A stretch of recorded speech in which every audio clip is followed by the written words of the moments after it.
Thank you, everyone. My name is Joe, and I'm an alcoholic. And it's truly by God's grace and the fellowship of Alcoholics Anonymous and the program of Alcoholics Anonymous that I found in a book called Alcoholics Anonymous. I'm sober today, and for that I'm very, very thankful. Charlie. Hi, everybody. My name is Charlie Parmlett. I'm a very grateful recovering alcoholic. Hi, Charlie. Because I'm a member of the fellowship of Alcoholics Anonymous, and by the grace of the power that I found in the 12-step program of Alcoholics Anonymous, I haven't found necessary to take a drink for 10,516 days today, one day at a time, and for this I'm grateful. It's great to be here. Begs the doctor to tell him the whole truth.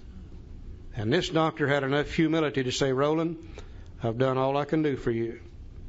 With my knowledge of the mind and my skills, I just can't help you anymore. You're probably going to die from alcoholism. You know, he could have said, Roland, I think you're suffering from a bad Valium deficiency. Let me write you a prescription. You come back for another year. He was a good enough man not to do that. And Roland said, are there no exceptions to this? And this guy was great enough to go out of his field and say, oh, yeah. Once in a while, I've seen people like you have a vital spiritual experience. He said, I don't understand it. It's phenomenal to me, but I have seen it happen. Now, they tell us that Roland tried to get to Freud first, and Freud wasn't taking any more patients. He tried to get to Adler, and Adler was too busy. Jung was the third choice. Now, Adler and Jung were both students of Freud, and Jung had fallen out with Adler and Jung on one thing only. Adler and Jung thought all answers would lie within the mind. Adler and Freud. Jung thought some people might be able to be helped through spirituality. Thank God that Roland didn't get to Freud or Adler. We'd be sitting around today psychoanalyzing ourselves rather than depending upon spirituality. And unfortunately, that's what we're doing in a lot of our AA meetings, trying to psychoanalyze rather than depend upon spirituality. And what blows my mind to think is this. We alcoholics who are so proud of our 12 steps, and rightfully we should be, I think we need to stop once in a while and remember where they came from. Step 1 came from a non-alcoholic neurologist in New York City named Dr. Silkworth. Step 2 came from a non-alcoholic psychiatrist on the other side of the world named Dr. Jung. The last 10 steps came from a group of people called the Oxford Groupers who were non-alcoholic, practicing first century Christianity to the best of their ability. Everything that you and I use for recovery came to us from non-alcoholics. I think we need to remember that. It might be good for our humility to do so, Joe. Is that odd or is that God? I think about Dr. Silkworth. He knew what the problem was. He observed that through working with 50,000 of us alcoholics, and it became his opinion. But he didn't have a solution for it. Dr. Jung had a solution for alcoholism, the vital spiritual experience, but he didn't know what the problem was. The Oxford group had some tenets that we could work. They had the planned program of action, so to speak, but they weren't involved in the problem or the solution, either one. Begs the doctor to tell him the whole truth. And this doctor had enough humility to say, Roland, I've done all I can do for you. With my knowledge of the mind and my skills, I just can't help you anymore. You're probably going to die from alcoholism. He could have said, Roland, I think you're suffering from a bad Valium deficiency. Let me write you a prescription. You come back for another year. He was a good enough man not to do that. And Roland said, are there no exceptions to this? And this guy was great enough to go out of his field and say, oh, yeah. Once in a while, I've seen people like you have a vital spiritual experience. He said, I don't understand it. It's phenomenal to me, but I have seen it happen.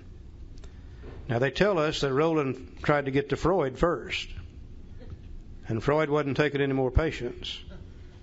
He tried to get to Adler, and Adler was too busy. Jung was the third choice.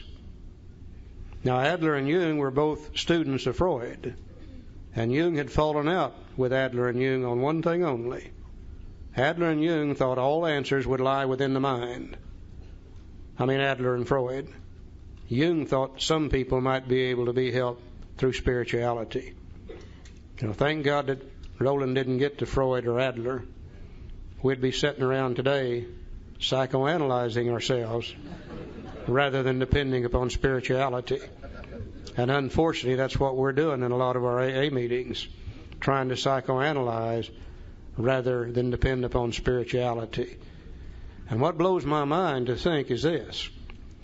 We alcoholics who are so proud of our 12 steps, and rightfully we should be, I think we need to stop once in a while and remember where they came from. Step 1 came from a non-alcoholic neurologist in New York City named Dr. Silkworth. Step 2 came from a non-alcoholic psychiatrist on the other side of the world named Dr. Jung.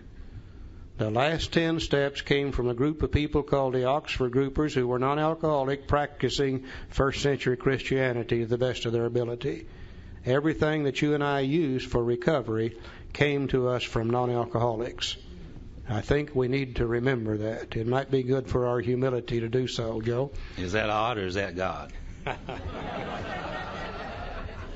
I think about Dr. Silkworth. He knew what the problem was. He observed that through working with 50,000 of us alcoholics, and it became his opinion.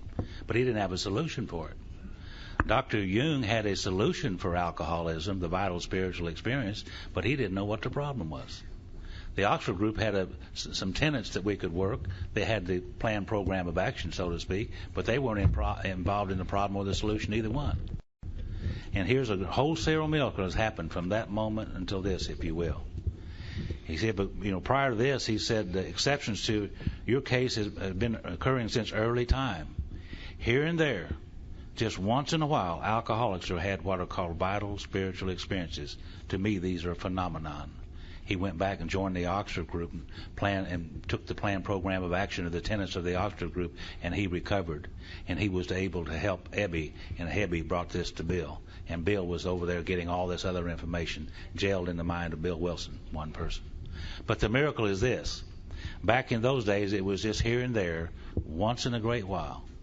Today, we can look around these rooms at each other and say to each other, here and now, every time an alcoholic will apply these things to their life, they too can recover. And they call it Alcoholics Anonymous. A wholesale miracle has happened. I am not the miracle. The miracle is Alcoholics Anonymous, and I get to participate in it.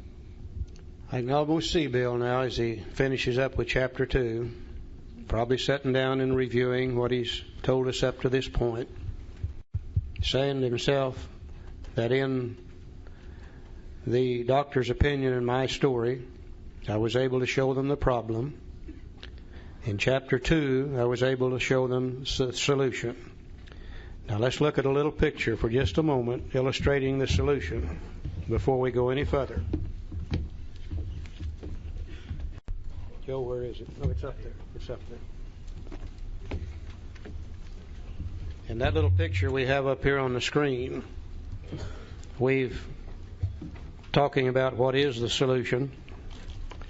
And on the left-hand side of the picture, we see the fellowship which supports us, where the older members, through the sharing of their experience, strength, and hope with the newcomer, provides enough support for the newcomer to be able to stay sober for a period of time. And by the way, it's a two-way street. As we older members support the new member, then we draw strength from that too. Great strength in the fellowship. It'd be almost impossible to be in AA today for very long and not begin to believe there's some power, greater than human power, working within this thing. When you hear countless hundreds of people saying it's only by the grace of God, or because of God as I understand Him, or because of the power greater than I am, I haven't found it necessary to take a drink in X number of days, weeks, months, years, or whatever. You can hardly hear that over and over and over and not begin to believe there's some power working within this thing. The instant the newcomer begins to believe that opens the mind, and they become willing to investigate. And upon investigation, we find that simple kit of spiritual tools laid at our feet. The 12 steps of Alcoholics Anonymous. As we work and apply those steps in our lives, we undergo a personality change sufficient to recover from alcoholism. And we find the power greater than human power. When that happens to us, we then have become older members of Alcoholics Anonymous. Now we can go back to the left-hand side of the sheet, and we can help support the next newcomer, help them work their program so they can have a spiritual experience also. The book plainly states you cannot give something away that you haven't got. Now, somewhere down the line, when they quit working the program out of the book, then in self-defense, they started measuring success by how long have you been sober, rather than by the quality of that sobriety. In the beginning, everybody was expected to work the program, have a spiritual experience. If they didn't want to do that, they were told, you might as well leave here because we can't help you if you don't do that. So older membership was based on quality of sobriety rather than quantity of sobriety. Now today you see all kinds of people in AA. You see somebody that's been in here maybe 6 months. They got a good sponsor. They got immediately into the program. They've worked the steps. They've had a spiritual awakening. They're always laughing, cutting up, having fun, always helping AA and doing what they can for other alcoholics. They are a delight to behold, and you just love to be around them. Only been sober 6 months. You've got others that's been in here 6, 8, 10 years. Treated it like a cafeteria.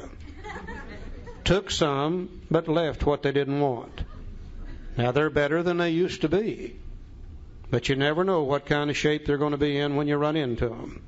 One day they're up, the next day they're down. They're kind of like a yo-yo going back and forth. Then you see some people that's been in here 15, 16, 18, 20 years. Never worked a step. Damn proud of it. And they're the ones that say, by God, if you want what we've got, then you're willing to go to any damn lengths to get it. You know, some of those guys feel so bad you'd like to buy them a drink. You know they would feel better with a drink, see. So we're not talking about quantity of sobriety here. We're talking about quality of sobriety. And only those that have had the spiritual experience can help another have a spiritual experience. You simply can't give away something you don't have. I see Bill running this all through his mind. And he probably says to himself, they're not going to like this idea of a spiritual experience any more than I did. You remember he had an aversion to these things. He and Ebby argued about this for a long time. And I think Bill says, I need to tell them just exactly what's going to happen to them if they don't have this spiritual experience. And he writes another chapter, and he called it More About Alcoholism. And in this chapter, he talks about one thing and one thing only. He talks about the insanity of alcoholism.